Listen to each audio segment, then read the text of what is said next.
दोस्तों, क्या आपको पता है इस संसार में जिस भी जीव की सांसों की संख्या कम होती है वह उतनी ही लंबी आयु तक जी सकता है। इसी कारणवश हमारे पूर्वजों ने ज्यादा सांसों की बजाय सांसों की संख्या को कम और उसकी गहराई पर अर्थात उसे बड़ी करने के लिए उसके विज्ञान पर काम करना शुरू कर दिया था। हमारी सांसें कम या ज्यादा, लंबी या छोटी की जा सकती हैं, लेकिन जब हम सांसें लेते हैं तो इसी के साथ में इस वायुमंडल में जो प्रदूषण है वह भी हमारे भीतर चला जाता है। लेकिन यह हमें अपने शरीर के केवल कुछ ही अंगों पर महसूस हो पाता है, जैसे कंठ, हृदय, मस्तिष्क और बाकी के अंगों में इस वायु का कुछ पता नहीं चल पाता। जो भी हम सांसें लेते हैं ये वायु हमारे भीतर जाकर अनेकों प्रकार से विभाजित हो जाती हैं। ये हमारे शरीर के हर अंगों तक पहुंच जाती है और इन्हें अलग होकर शरीर के हर अंगों तक पहुंचने के लिए केवल कुछ पल ही लगते हैं और उसके बाद ये अपना काम करके वापस बाहर की ओर निकल भी आती हैं। और यह सब इतनी जल्दी होता है कि हमें इसका पता भी नहीं चल पाता। हमें तो बस इतना पता होता है कि हमने एक सांस ली और दूसरी सांस छोड़ी, लेकिन हमारे शरीर के भीतर एक सांस भीतर जाने के बाद कौन कौन सी प्रक्रियाएं हो रही हैं, इसके बारे में हमें तनिक भी ज्ञान नहीं होता। सांस भरने के बाद हमारे भीतर क्या सही हो रहा है, क्या गलत हो रहा है, हमें इसके बारे में कुछ नहीं ज्ञान। जब भी हम मनुष्य गहरी अथवा लंबी सांसें लेते हैं तो इसके साथ में हमारे शरीर के अंदर उपलब्ध कई तरह के जीवाणु नष्ट हो जाते हैं। और तो और इन गहरी और लंबी सांसों से हमारे शरीर की कोशिकाओं को भी तरह तरह के रोगों से लड़ने में मदद मिलती है। यह तरह तरह के रोगों से लड़ने में सक्षम हो पाती हैं। हमारे शरीर में रक्तों का निर्माण और तेजी से शुरू हो जाता है। आंखें चमकदार हो जाती हैं, मस्तिष्क जागरूक हो जाता है और इस कारणवश हम मनुष्य की स्मरण शक्ति भी बढ़ जाती है। जब आप गहरी अथवा लंबी सांसें भरते हैं तो आपके अंदर एक आत्मविश्वास वापस लौट आता है। जिस प्रकार जब किसी जंगल में तेज हवा का झोंका बहता है तो वह जंगल झूम उठता है, उसका रोम रोम नाच पड़ता है। इसी तरह कपालभाति प्राणायाम भी तेज हवा की झोंके की तरह ही है, जो हमारे शरीर के भीतर जाकर हमारे अंदर वो ऊर्जा पैदा करता है, वो आत्मविश्वास जगाता है, हमारे मस्तिष्क को, हमारी आंखों को एक अनोखी क्षमता प्रदान करता है। लेकिन ऐसा करने की बहुत कम लोगों में क्षमता हो पाती है। हमारी सांसें हमारे शरीर और मन के साथ हमारे संपूर्ण जीवन को बदलने की क्षमता रखते हैं। लेकिन आपने अधिकांश लोगों को देखा होगा कि उनकी सांसें उखड़ी होती हैं, बिखरी होती हैं, किसी की छोटी तो किसी की बड़ी होती हैं, लेकिन किसी को भी ये ज्ञान नहीं होता कि उनकी सांसें किस प्रकार चल रही हैं।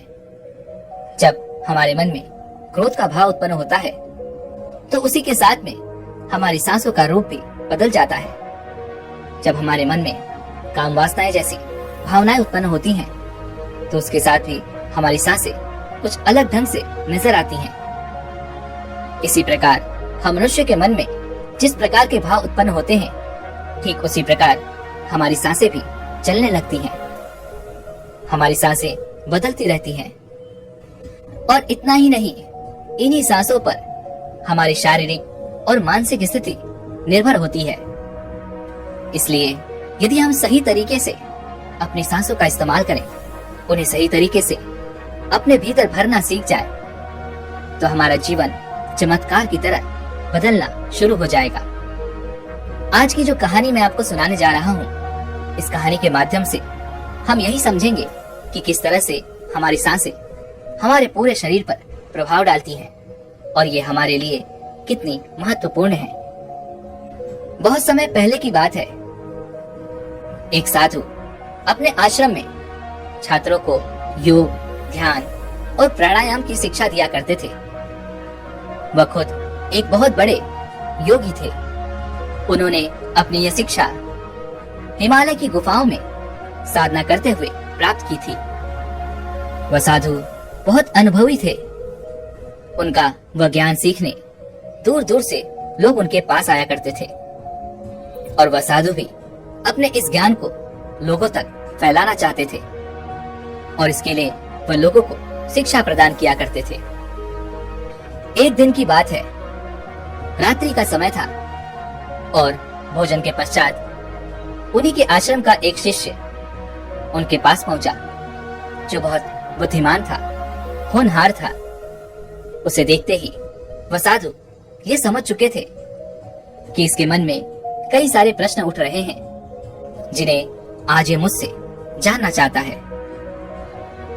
वह छात्र उन गुरुवर के और नजदीक पहुंचा, उन्हें प्रणाम किया और कहने लगा, हे गुरुवर, मुझे आपसे कुछ प्रश्न पूछने हैं। क्या आप मुझे मेरे प्रश्नों का उत्तर देंगे? इस पर वह साधु कहते हैं, मुझे पता था तुम्हारे मन में कुछ प्रश्न हैं जिसका जवाब जानने तुम आज मेरे पास आए हो। पूछो, तुम्हें क्या पूछना है?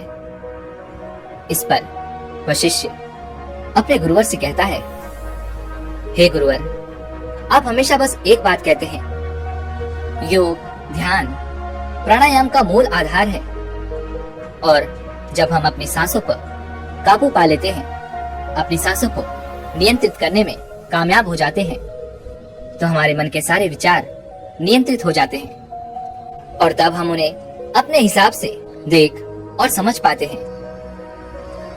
और यही वजह है कि आज मैं आपके पास आया हूँ। आज मैं यह जानना चाहता हूँ कि आखिर ये सांसों का रहस्य क्या है। मैं इसके बारे में आपसे आज विस्तार में जानने आया हूँ। क्या आप मुझे इस प्रश्न का उत्तर देंगे?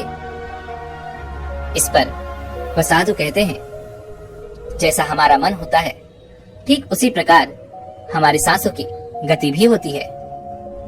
या फिर तुम इसे कुछ यूं भी समझ सकते हो, जैसी हमारी सांसें होती हैं, वैसे ही हमारी मनोदशा भी होती है। हम मनुष्यों के लिए सांसें अत्यधिक आवश्यक हैं और हमारी सांसों से सब कुछ जुड़ा हुआ है।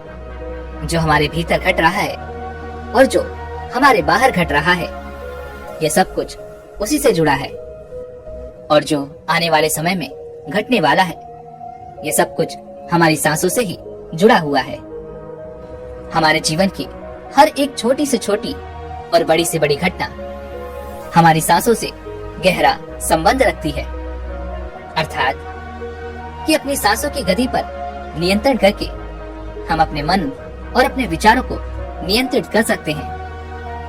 अगर इस बात को वास्तविक तौर पर देखा जाए तो जब भी तुम्हारे मन में कोई क्रोध उत्पन्न होता है तो तुम्हारी सांसें तेज हो जाती हैं। जब तुम्हारे चेहरे पर मुस्कान होती है तो तुम्हारी सांसें विनम्र और धीमी हो जाती हैं। लेकिन एक सच्चा व्यक्ति जो अपनी सांसों को नियंत्रित कर सकता है, वह किसी भी परिस्थिति में खुश या दुखी नहीं रहता, क्योंकि वह भावनाओं को नहीं दबाता, बल्कि वह अपने शब्दों पर नियंत्रण हासिल करता है, अपने विचारों पर नियंत्रण हासिल करता है। और इसका मुख्य कारण यही है कि वह अपनी सांसों पर नियंत्रण पा चुका है।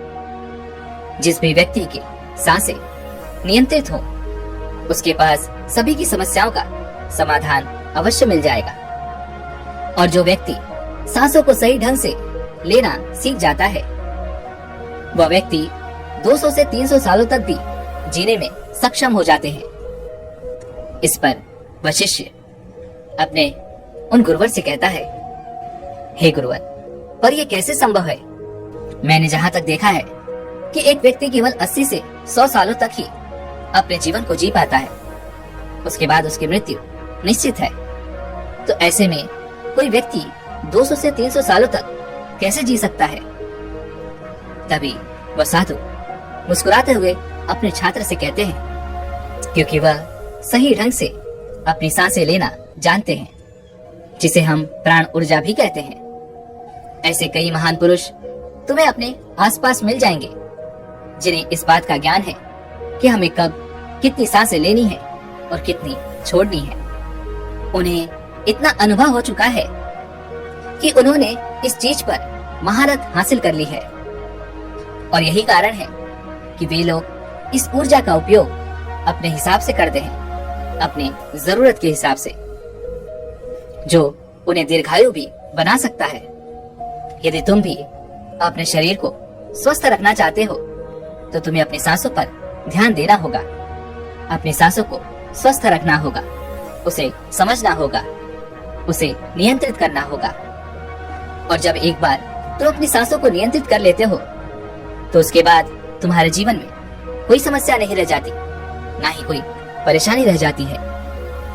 हम एक मनुष्य हैं और हमारे अंदर तरह तरह की भावनाएं पैदा होती रहती हैं, और ऐसे में हमारी सांसें इसमें महत्वपूर्ण भूमिका अदा करती हैं। यदि तुम अपनी सांसों को समझ के उस पर नियंत्रण हासिल कर लिया तो सभी प्रकार के विकार तुम्हारे नियंत्रण में हो जाते हैं। हमारी सांसें हमारे शरीर और मन के बीच एक पुल का काम करती हैं, उन्हें जोड़ने का काम करती हैं। इसलिए यदि हमें अपने आप को समझना है, अपनी कमियों को पहचानना है, तो सबसे पहले हमें अपनी सांसों पर ध्यान देना होगा, और यही वो रास्ता है जो हमें हमारे मन तक ले जाता है, और उसके बाद ही तुम अपने मन को समझ पाओगे। तुमने देखा होगा कि जब एक नवजात शिशु सांसें भरता है तो वह केवल सांसें नहीं लेता, बल्कि वो पूरी नाभि से उस सांस को खींच रहा होता है, और वही सांस देने का एक प्राकृतिक और सही तरीका है।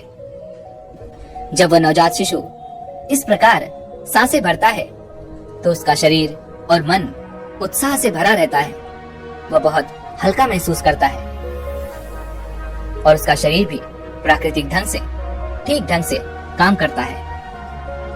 तुम्हारे आसपास ऐसे कई बालक होंगे, यदि तुमने उन पर ध्यान दिया होगा तो तुमने यह भी ध्यान दिया होगा कि जब किसी बच्चे को तुम डांट दो या उसे कुछ अपशब्द कह दो तो वह उसे ज्यादा समय तक याद नहीं रख पाता, और ना ही वह किसी से ज्यादा देर तक क्रोधित रह सकता है। और तुमने कभी न कभी तो यह भी अनुभव किया होगा कि किसी ने जब क्रोधवश उस बालक को मार दिया होगा, तब भी वह कुछ समय बाद उस चीजों को भूल जाता है और खेलने में मगन हो जाता है। और इसका केवल एकमात्र कारण है क्योंकि उस बच्चे की सांसें प्राकृतिक ढंग से चल रही हैं, और उसका शरीर भी प्राकृतिक ढंग से बढ़ता रहता है। शरीर के विकास के लिए ज्यादा ऊर्जा की आवश्यकता होती है, और ज्यादा ऊर्जा के लिए हमें सही सांसें अर्थात ज्यादा लंबी सांसों की आवश्यकता पड़ती है। इसी कारणवश इस प्रकृति ने हमें लंबी सांसें दी हैं, लेकिन हम मनुष्य अपने ही धुन में जीते रहते हैं। हम इस प्रकृति का आदर नहीं करते, और इस प्रकृति के द्वारा दिए गए इस उपहार को हम भूल जाते हैं, उसे याद नहीं रखते, और हम अपनी सांसों को छोटा करते चले जाते हैं। अपनी नाभि से सांस लेने की बजाय हम केवल छाती से सांस लेते हैं, और वास्तविकता तो यही है कि हम जितनी छोटी सांसें भरेंगे उतना ही हम चिंतित रहेंगे, परेशान रहेंगे, यहाँ वहाँ भटकते रहेंगे। वहीं पर दूसरी तरफ हमारी सांसें जितनी गहरी और लंबी होंगी, हम उतना ही शांत रहेंगे, हमारा मन उतना ही शांत रहेगा, हमारा शरीर उतना ही स्वस्थ रहेगा। आगे वह साधु अपने शिष्य से कहते हैं कि एक मनुष्य 1 मिनट में कम से कम 14 से 15 बार सांसें भरता है। सांसों का सीधा संबंध हमारे शारीरिक और मानसिक विकास से होता है। लेकिन यदि कोई मनुष्य इन सांसों की संख्या को घटाकर केवल 11 कर दे तो हम आसपास के होने वाले घटनाओं को समझना शुरू कर देंगे। अर्थात आसपास के जानवरों की आवाजें हमारे लिए स्पष्ट हो जाएंगी। जिस प्रकार तुमने देखा होगा कि जब कोई शेर या बाघ किसी ऐसे योगी के पास पहुंचते हैं जो लंबी सांसें ले रहे होते हैं, तो उनके सामने आते ही वह किसी पालतू जानवर की तरह व्यवहार करने लग जाते हैं। ऐसा इसलिए हो पाता है क्योंकि उन योगी ने अपनी सांसों को कम करके उन जानवरों की भावनाओं के साथ संवाद कर लिया है। वहीं पर यदि हम अपनी सांसों की संख्या को और कम कर दें, अर्थात इसे हम 9 से कम कर दें, तो हम इस संसार में उपलब्ध सभी वनस्पतियों के कार्य को भी देख सकेंगे, उसे समझ सकेंगे।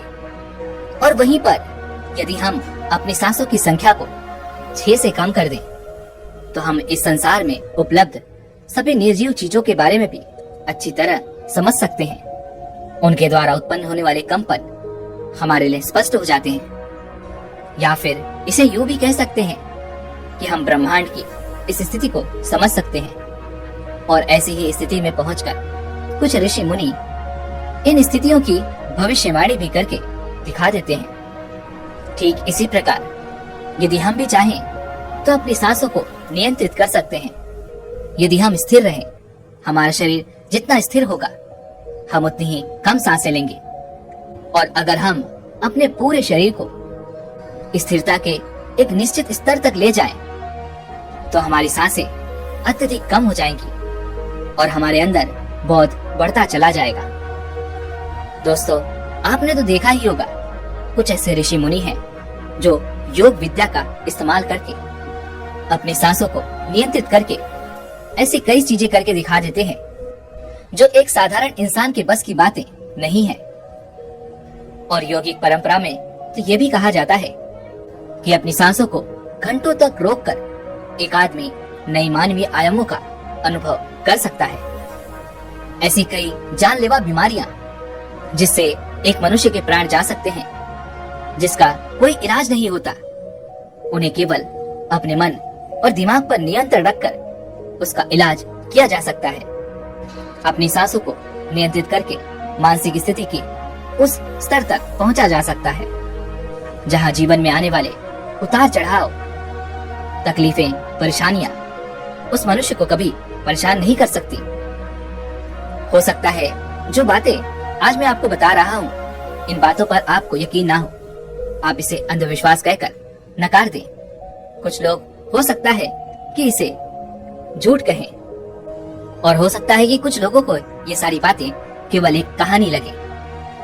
लेकिन वास्तविकता तो यही है कि पुरानी यौगिक परंपराओं का पालन करके अपनी सांसों को उस निश्चित स्तर तक ले जा सकते हैं जहां चमत्कार होने भी संभव है। उन्हीं लोगों में से एक है स्वामी रामा। स्वामी रामा बचपन से ही हिमालय की पहाड़ियों में रहते थे, हिमालय की गुफाओं में रहा करते थे। उन्होंने बचपन से ही यौगिक प्रणालियों का अध्ययन करना शुरू कर दिया था, उन पर अभ्यास करना शुरू कर दिया था। स्वामी रामा जब तक चाहे अपनी सांसों को रोक सकते थे, यहाँ तक कि वो अपने मन, अपने दिमाग और अपने शरीर में बहने वाले रक्त को भी वह रोक सकते थे। 1970 में एक बार अमेरिका की एक लेबोरेटरी ने उन पर रिसर्च करनी चाहिए, जिस दौरान उन्होंने अपने मन, अपने दिमाग और अपने शरीर के उन रक्त को पूरी तरह से रोक दिया था। यहाँ तक कि उनकी वह धड़कन भी काफी हद तक रुक चुकी थी। यह देखकर वहाँ पर उपस्थित हर एक डॉक्टरों ने उन्हें मृत घोषित कर दिया। लेकिन इसके बाद भी स्वामी रामा वहाँ पर उपस्थित हर एक घटना को महसूस कर पा रहे थे, और ये देखकर वहाँ पर उपस्थित हर एक चिकित्सक दंग रह चुका था।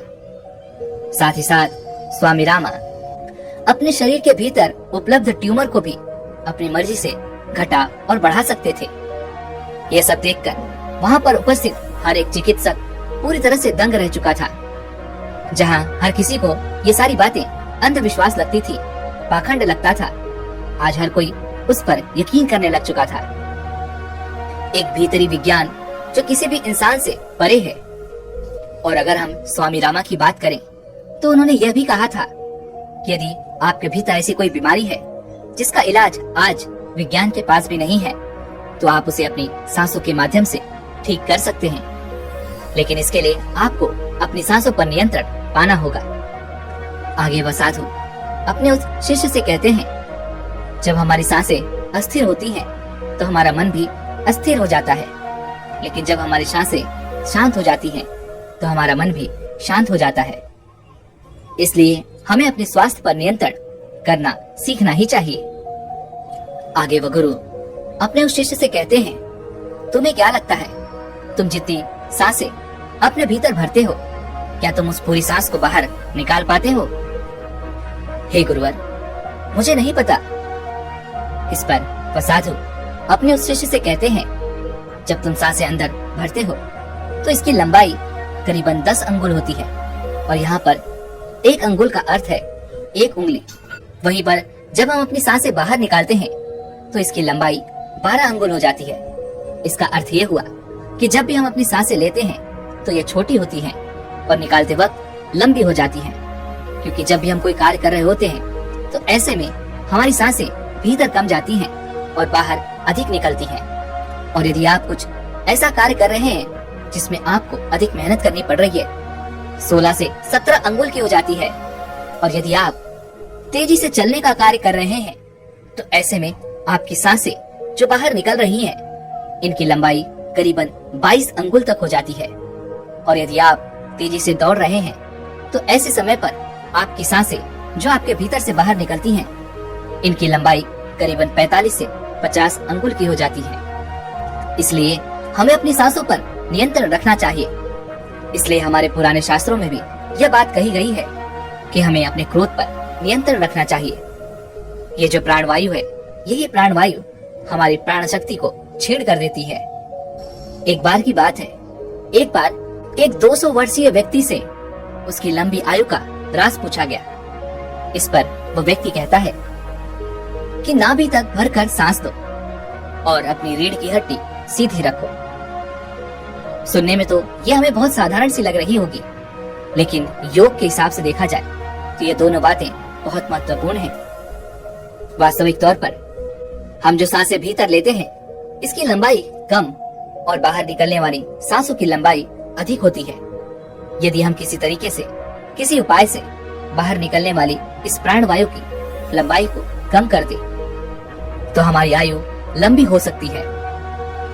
जैसे यदि किसी व्यक्ति की बाहर निकलने वाली यह प्राणवायु 1 अंगुल कम हो जाए तो उस व्यक्ति के मन से काम वासना खत्म हो जाती है, वह निष्काम हो जाता है। वहीं पर यदि बाहर निकलने वाली यह प्राणवायु 2 अंगुल कम हो जाए तो उस व्यक्ति को आनंद की प्राप्ति होती है।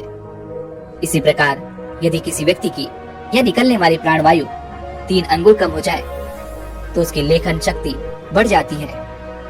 4 अंगुल कम होने से सिद्धि प्राप्त होती है और 5 अंगुल कम होने से दूरदृष्टि प्राप्त हो जाती है। वहीं पर यदि ये सांसें 6 अंगुल तक कम हो जाए तो उस व्यक्ति के अंदर तीव्र चलने की शक्ति उत्पन्न हो जाती है। वह व्यक्ति कुछ ही पलों में एक स्थान से दूसरे स्थान तक पहुंच सकता है।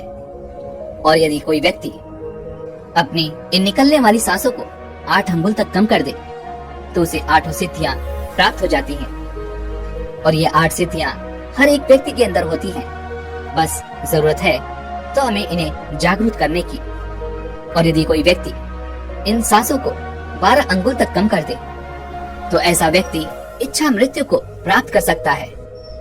और ऐसा व्यक्ति जब तक चाहे वह खुद को जीवित रख सकता है। और इसके लिए सबसे महत्वपूर्ण है हमारी सांसें। इसके लिए हमें अपनी सांसों पर नियंत्रण रखना सीखना चाहिए। दोस्तों, उम्मीद है आपने आज की इस वीडियो से जरूर कुछ न कुछ सीखा होगा। तो इस वीडियो को लाइक और अपने दोस्तों के साथ शेयर करना ना भूलें।